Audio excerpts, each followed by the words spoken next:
In this week's In Ear Insights, let's talk about AI, specifically generative AI, and empathy. And here's the perspective that Katie, I want your take on. There was a statement on LinkedIn. It was a video of Sam Altman from OpenAI talking about how the race is on in Silicon Valley to who can be the first to build the first $1 billion company with one employee and no one else. Everything else be handled by AI, by machines, by AI agents, etc. And that got me thinking. On the one hand, as a nerd, that's cool, right? As just from the pure nerd perspective, that's cool. But on the other hand, it struck me that that was a absurdly non-empathetic point of view about how to use this technology to better humanity, which theoretically is OpenAI's, you know, mission.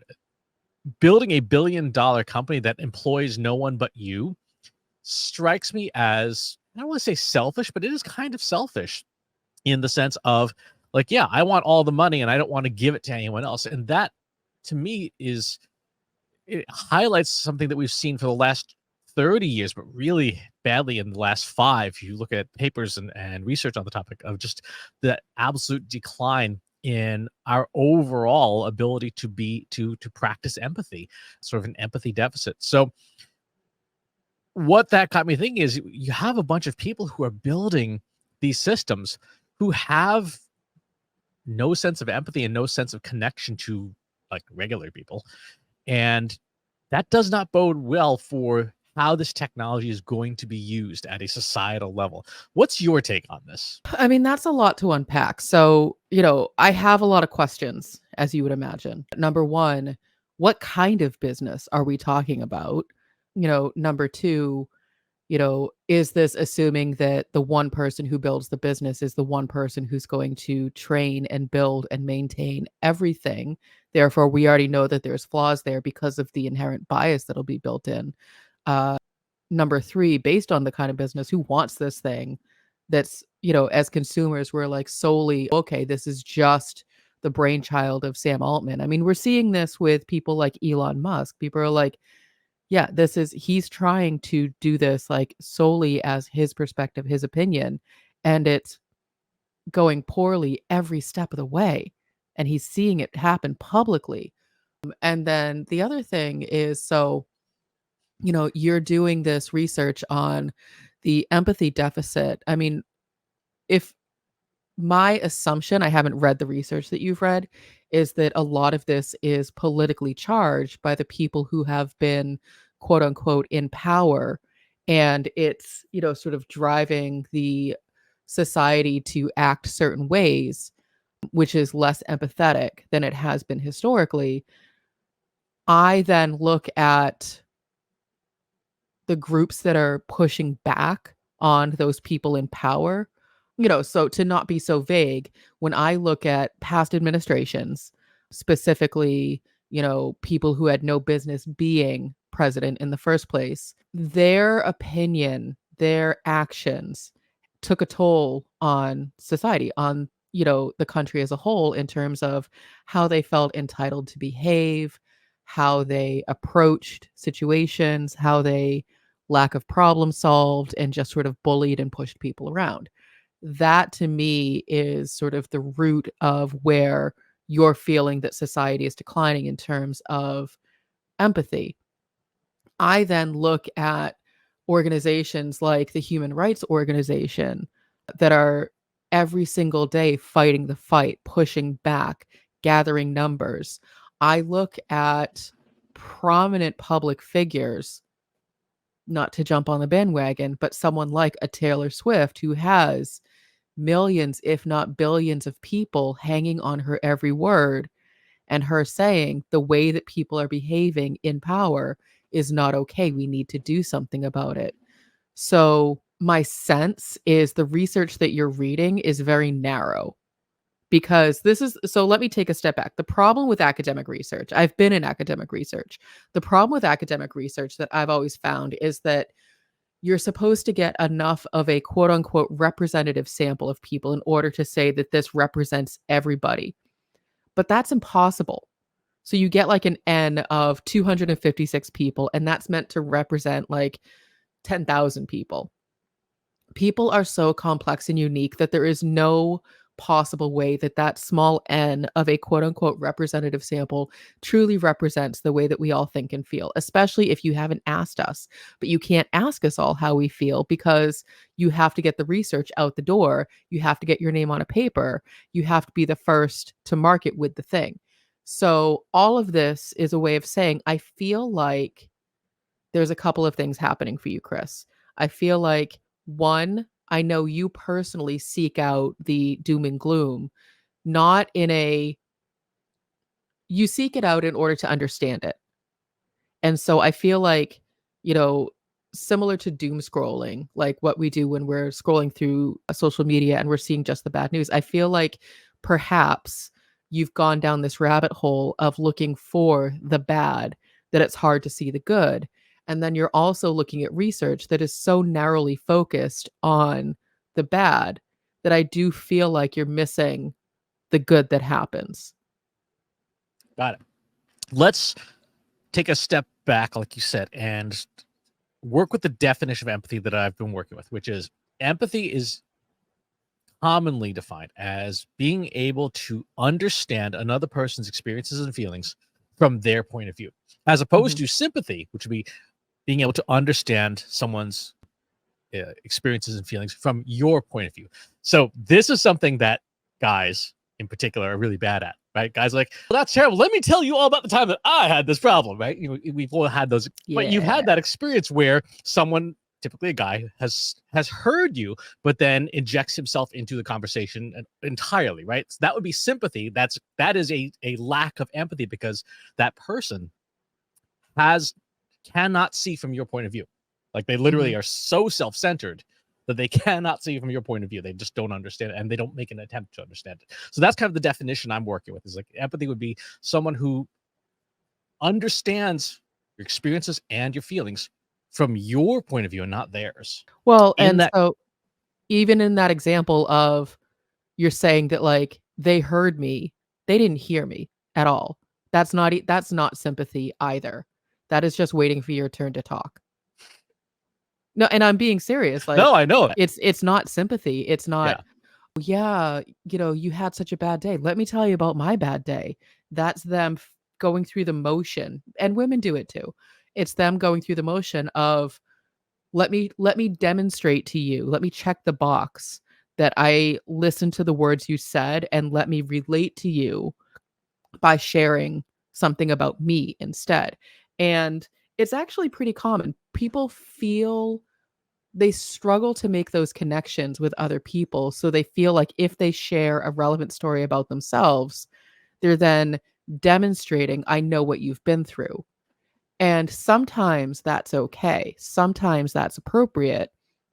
But when someone's dealing with some sort of, trauma or deep emotions, it's best not to talk about yourself and just shut up and just like keep your ears open, keep your mouth closed.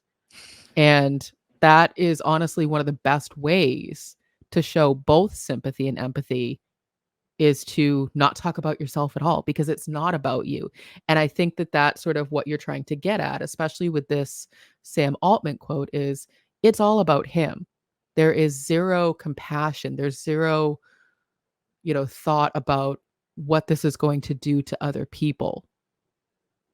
Exactly. Because in this framework, empathy enables compassion. If you don't have empathy, you cannot express compassion because you don't know what action to take that would address the other person's experiences and feelings from their point of view. So if you were saying like, yeah, let's get rid of employees, right? Employees are unnecessary to the functioning of a company. It's all going to be AI. Like I love the technology, right? It's like feeding my inner 12-year-old. I love playing with the toys, but these toys have the potential. They're just tools. They're not sentient. They're not software. They have no capability. They are just tools. But tools in the wrong hands can be very dangerous. Right? A chainsaw in a trained lumberjack's hands, super useful. They'll build you a house. Right? Oh, In my Jason hands. from Friday the 13th, not a tool you really want him having access Although to. one could argue that he does know how to use it. I would say Ash from Evil Dead, probably a better use case. Let's say a chainsaw in my hands, not a great idea because I don't have the skills. I haven't been trained. I know how to make the teeth spin around, probably not even using the correct terminology. If I can't use the correct terminology, I probably shouldn't go anywhere near it. And I think that's a really good, fun way of expressing compassion and empathy are techniques, they're tools. They can be learned skills. And the folks who are making the systems that control a substantial amount of our reality or will don't have those skills in the same way that the folks who control the vast amount of the media we consume today, like Facebook or Instagram, don't have those skills innately in them or don't demonstrate that they're capable of using them competently. And so what you end up with is the hyper politicized environment we live in, the very absolutist perspectives, like you're either with us or you're against us. And that's a really dangerous thing because that leads to an inability to relate to others, armed insurrections, all sorts of negative consequences from just not being able to go, oh, hey, getting rid of employees might be good for my wallet in the short term, but it means I have to live in a walled, armed compound because everyone else around me is not doing well. This is basically the way Venezuela was in the 1990s, where you had the wealthy who were basically in gilded prisons because they couldn't leave their homes without their own personal army. What we're coming down to, and this, it may go sideways, but, here we are, is that there's this old school, very old, we're talking back to the dawn of time, thinking that, business and emotion are two different things, or power and emotion are two different things. And you can't be too emotional. You have to make smart decisions. You can't make emotional decisions. That's been the whole pushback on having, women leaders in general, is that we're too emotional. We lead with our emotions. We can't make, those unemotional decisions that are needed to be made in order to drive business forward, in order to, retain power. And what you're talking about is a small yet powerful group of people who are making emotionless decisions without compassion because they want to be the best of the best. You're talking about, some of the most insecure, like, I don't know who I am unless I have, the number one ribbon trophy staring me. That's the first thing I can see when I wake up in my billion-dollar house. Like, to them, that means success. That means they've made it because they're lacking in all of those other human factors. We've seen it. It's not my opinion. We've seen, based on their behaviors, they are not well-rounded humans. And so their definition of happiness and success is absolute power, regardless of what it means for anybody else, because all they're thinking about is themselves. Now, we've also seen that this goes really poorly. We've also seen that they are an N of one, and they still have to deal with the billions of people on the planet Earth who think that their way of doing things is incorrect. Now, you're always going to get people who are like, oh, no, they're not that bad. It doesn't impact me. And that's fine. Let those people, Darwin themselves right off the side of the flat Earth. That's fine. But then you have more level-headed folks like ourselves who are willing to question things. And it's asking those questions. Is this right? Is this going to be good in the long run? You don't have to know the answer. The fact that you're questioning it at all means that there is still hope for humanity. And that's where this whole conversation started last week when you and I were having it, is that you felt that humanity was doomed based on the comments of one single person. From my perspective, if we are still questioning, is this the right tool? Is this the right approach? Is this the right decision? We're not that far gone. So from a practical perspective, what are our next steps? I know from a technological perspective, things like open models where you can download and run these things yourself, and they're not in the hands of a small tech oligarchy. That's a technological good thing. The more democratized the technology is, the less any one group of people can control it. What are other things that we should be thinking about as business leaders, as technology leaders, to re-inject some of this empathy and compassion into the work that we do? It's not enough to sit back and complain about it. We need to, if we feel passionate that things are going in the wrong direction, we need to take action. We need to get involved. And that includes, getting involved in communities. It includes sitting on boards. It includes, really trying to understand how does this thing work? And what are the long-term impacts? So think about it in terms of, medical research. And, we have like a really good example of this is the opioid crisis. I was working right in the middle of all of that. That's the academic research that I was doing. Pharmaceutical companies were coming out with these magic cure-all drugs. Specifically, you have OxyContin, hydrocodone, Percocet, all of, you can list them all off, that were meant to relieve pain and not be addiction forming and not be abusable. Like they felt like they had come up with the thing. And the short-term research said, yes, that's true. But there was no long-term research being done. That's where, my team and my company came in, was what happens after. And we found, as is very well documented, that these drugs were abusable, that these drugs did form an addiction. It was a whole crisis that is still happening in a lot of the world because these drugs are so habit forming, and they were given a lot of times to people who had, a toothache or a torn ACL or something that had nothing to do with becoming addicted to a drug. But because of the short-term thinking of these pharmas, of the medical profession, they created a whole society of people who were addicted to pills.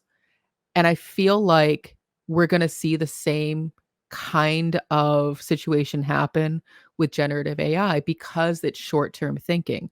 If we start to lay everybody off and let generative AI just take over, then that's what's going to happen because we don't know enough about the long-term effects. And so this is where we as humans, as business leaders, as people who are concerned, have to look at what's happened historically and say, how do we make sure that doesn't happen again? Where did it go wrong? We made decisions too quickly without enough time, without enough information, because we were trying to make as much money as possible, because we were trying to be first out of the gate. And that's where people like you and I, the concerned citizens, the, concerned data scientists, the concerned analysts, the concerned business leaders have to push back and get involved and say, we've done this. I've seen this movie before. This is how it's going to end. Are we okay with that ending? And I can say, I'm not. I don't want to go through that again. I don't want to watch people sort of, fall apart and it wasn't their fault to begin with, because a few people made some really short-term decisions because they wanted to make money. So I would say, next steps is great. We have to keep having the conversation. We have to keep having difficult conversations, and we have to put people first, technology and money last. And those are not things that everybody is comfortable doing, but somebody has to. And I'm willing to step up to the plate to do that. And this is why you run the company, and I do. If you have some thoughts on this topic that you would like to share, pop on over to our free Slack group. Go to trustinsights.ai/analytics for marketers, where you and over 3,000 other marketers are asking and answering those questions every single day, including topics like this. We have a bunch of, we call them work-life balance channels that are not just about analytics and AI, but about all the things that we care about. And wherever it is you watch or listen to the show, if there's a channel you'd rather have it on instead, go to trustinsights.ai/TI podcast, where you can find us on every major podcasting channel. And while you're on your channel of choice, please leave us a rating and a review. It does help to share the show. Thanks for tuning in, and we'll talk to you next time.